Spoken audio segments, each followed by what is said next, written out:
Welcome back to my channel. আজকের কোনো কিছু জুয়েলারির আপডেট দেওয়ার জন্য তোমাদের সাথে এই ভিডিওটা শেয়ার করছি না।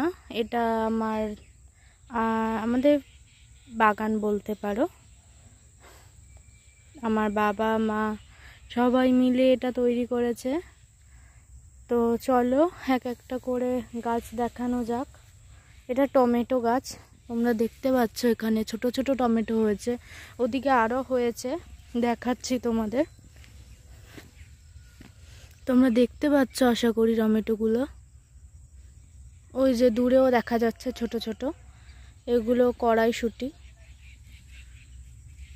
তোমরা দেখতেই পাচ্ছ।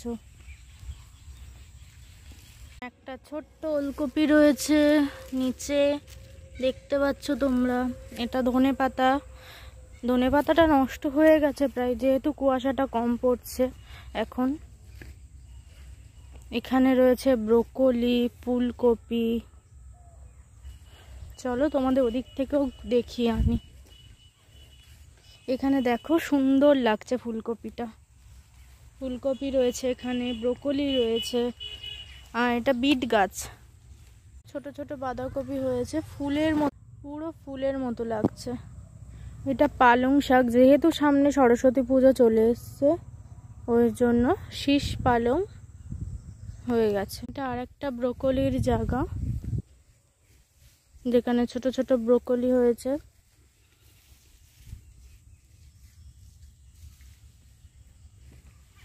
এখানে প্রচুর ব্রোকলি রয়েছে।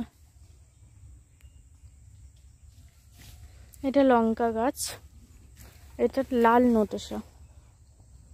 ওখানে কয়েকটা সর্ষে গাছ হয়েছে, খুবই অল্প। আর এখানে আমাদের একটা ছোট্ট আম গাছ। এই টমেটোটা তোমরা আশা করছি ভালোভাবে দেখতে পাবে। দেখো এখানে রয়েছে বেগুন গাছ, এই যে একটা বেগুন মোটামুটি হয়েছে ভেতরে ভেতরে, তো দেখা যাচ্ছে না। এই যে ওখানে রয়েছে, এখানে রয়েছে ভেতরে কয়েকটা, আর ওদিকেও রয়েছে ফুলকপি। এটা একটা পেঁপে গাছ। তো আশা করছি তোমাদের সবারই খুব ভালো লাগবে। গ্রামের দিকে চাষ, এগুলো চাষ ঠিক নয়, এটা আমাদের বাড়ির থেকে একটা ছোট্ট বাগান করার ইচ্ছা ছিল সবার, সেটাই। তো আজকের মতো একটুখানি, দেখা হচ্ছে নেক্সট ভিডিওতে।